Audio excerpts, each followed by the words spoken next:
அற்புதமானந்தம்.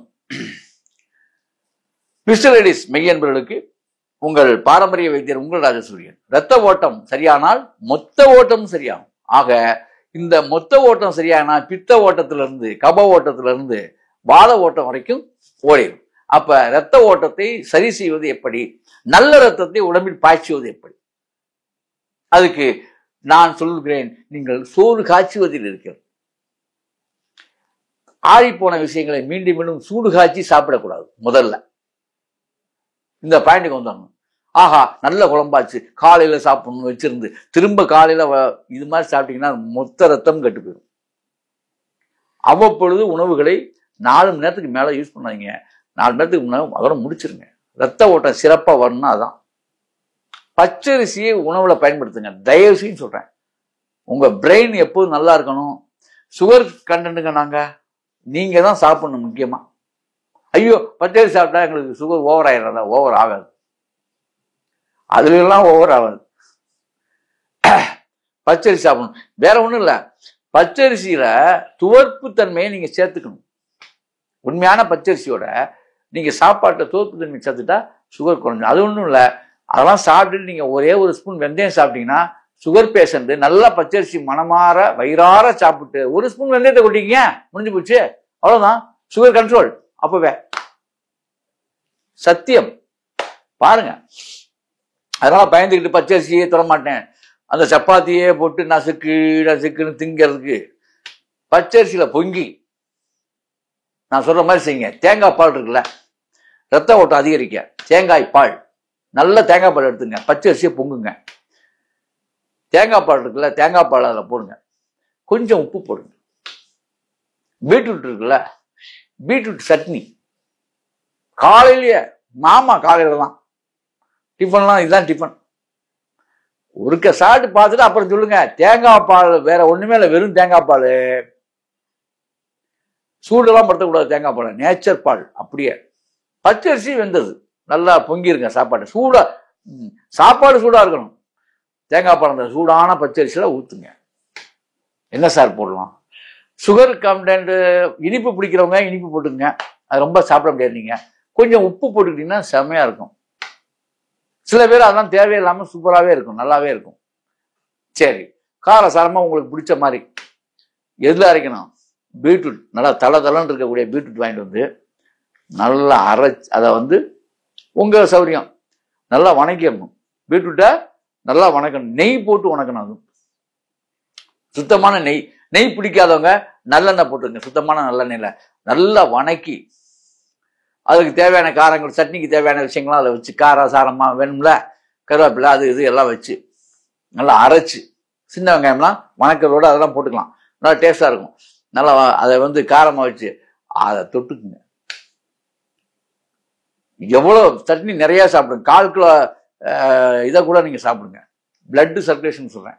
இந்த தேங்காய் பால் பச்சரிசி சோறும் இந்த பீட்ரூட் சட்னியும் உங்களை ரொம்ப நாள்ல 10 நாள்ல, ரொம்ப நாள்ல வெறும் 10 நாள்ல, அதுக்கப்புறம் போய் உங்க ரத்தத்தை டெஸ்ட் பண்ணுங்க இதை சாப்பிட்டுட்டு. சரி காலையில அப்படி சாப்பிடலாம், மத்தியானம் எப்படி சார் சாப்பிட்றது, என்ன சார் செய்யறது? அதே பச்சரிசி சாதம் இப்ப என்ன சார் பண்றது? அற்புதமான வழி இருக்கு.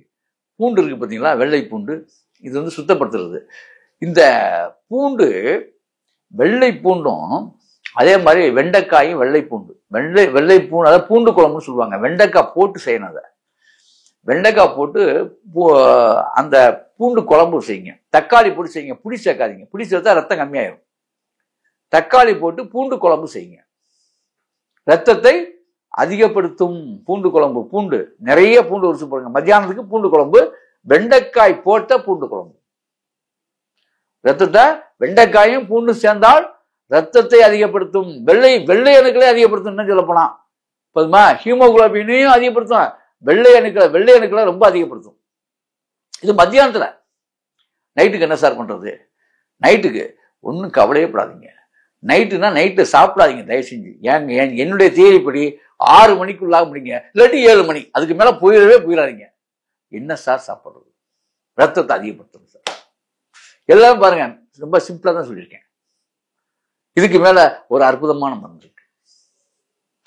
வேகவே வைக்காம நைட்டு சாப்பாடு. இப்ப சொல்ல போறேன், கொஞ்சம் செலவு சில பேர்த்துக்கு, இதுதான் சிரமம். ஏன்னா நீங்க போய் டாக்டருக்கு அங்க கொடுக்குற காசு இதுல சரியா போயிரும்ல.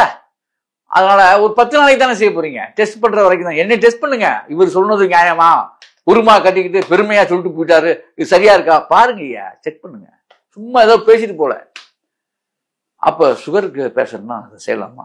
தாராளமா செய்யலாம். அதே வெந்தயம் வச்சிருக்கேன் சைட்ல, மாத்திரை வச்சிருக்கேன்னா நான், நீங்க போய் தேடிட்டு இருக்க, மாத்திரை நானே கொடுத்துறேன். உங்க வீட்டுல இருக்க வெந்தயம் தான், சுகரை பண்ணிக்கணும். இதை சாப்பிட்டு ஒரு ஸ்பூன் வெந்தயத்தை போட்டுக்கணும், அவ்வளவுதான். சரி, என்ன செய்யலாம்? மாதுளம்பழம் ஒரு பழம், முழுசா ஒரு பழம், இரவு சாப்பாடு தான். 10 நாள்ல பிளட் ஏறும், ஃபேஸ் எல்லாம் மாறிடும். என்ன இந்த மேக்கப்பே தேவையில்லை, மேக்கப்புக்கு பேக்கப் சொல்லிடுறான். இயற்கையாக மாறி விடுவீர்கள், யாரா இருந்தாலும் சரிதான். என்ன கோவிந்த சாமியும் சரி, ராமசாமியும் சரி, ஸ்ரீதரும் சரி, சொன்னப்ப எவனா இருந்தாலும் சரிதான். அவனா இவனாலும் இல்லை, எல்லாத்துக்கும் அதே மாதிரி. மங்கம்மாளுக்கும் அதே தான், தங்கம்மாளுக்கும் அதே தான், எல்லாத்துக்கும். யாருக்கா இருந்தாலும் இதை செஞ்சீங்கன்னா சரியா இருக்கும். ஆப்பிள் எடுத்துக்கணும். என்ன சார் புது காம்பினேஷனா இருக்கு? ஆமா, நான் சொல்றது மாவு ஆப்பிள், மாவு மாதிரி இருக்கணும் ஆப்பிள். இந்த ஆப்பிளோட இந்த நம்ம மாதுளம் பழம் இருக்கு இல்லையா, அதை உரிச்சு ஒரு பழம் ஃபுல்லா எடுத்து, ஒரு ஆளுக்கு ஒரு பழம் வேணும். ஒரு பழம், ஒரு ஆப்பிள், ஒரு மாதுளை. முடிஞ்சு போச்சா சார்? அவ்வளவுதானே. அதேதான். நல்லா இதை ரெண்டையும் மிக்ஸ் பண்ணி அரைச்ச ஜூஸாக்க. ஒரு சின்ன விஷயம், அதுல ஒரே ஒரு ரஸ்தாளி பழம் மட்டும் ஒன்று போடணும், அவ்வளவுதான். இது எவ்வளவு ஜூஸ் இருக்கோ, இது 7 மணிக்குள்ளாக குடிச்சு முடிச்சிடணும். சுகர் கம்ப்ளைண்ட் உள்ளவன் இதை குடிச்சிட்டு என்ன செய்யணும் அப்படின்னா, ஒரு அரை ஸ்பூனோ 1 ஸ்பூனோ வெந்தயத்தை எடுத்து மென்ற வேண்டியது, வாயில போட்டு அப்படியே அந்த கசப்போட அப்படியே மென்ற வேண்டியது. வாய்ப்பே கிடையாது. மாத்திரையே நீங்க திங்க, வெந்தயத்தை 3 வேளை வெந்தயத்தை தின்னுங்க ஐயா. எங்கே பார்ப்போம் உங்களுக்கு சுகர் ஏறுதான்னு நீங்க செக் பண்ணுங்க போயிட்டு. மாத்திரை போடுறீங்கள, 3 வேளை கூட வேண்டாம். காலையில ஒரு வேளை வெந்தயம், சாயங்காலம் ஒரு வேளை வெந்தயம், தூங்கும் போது எந்திரிச்சோன்னா ஒரு வேளை வெந்தயம், 1 ஸ்பூன் வெந்தயம், தூங்கும் போது 1 ஸ்பூன் வெந்தயம். எங்கே ஒரு 3 நாள் பண்ணிட்டு ஏதாவது சுகர் அளவு ஏறதான்னு செக் பண்ணுங்க, பார்ப்போம். இயற்கையோட ஒன்றி வாழ தெரியணும் முதல்ல. கணைய புண்ணு தானே சுகருங்கிறது, வேற என்ன? அப்ப சராசரி மக்கள்லாம் அதை பத்தி கவலையே பட வேணாம். சுகர்காரங்களுக்கு தான் அப்படி. சராசரி மக்கள் தாராளமா சாப்பிடலாம், ஆனந்தமா சாப்பிட்டு அருமையா நித்திரை கொள்ளலாம். சுகர்காரன் மட்டும்தான் வெந்தயம் சாப்பிடணும், மற்றவங்க கூட தேவையே கிடையாது.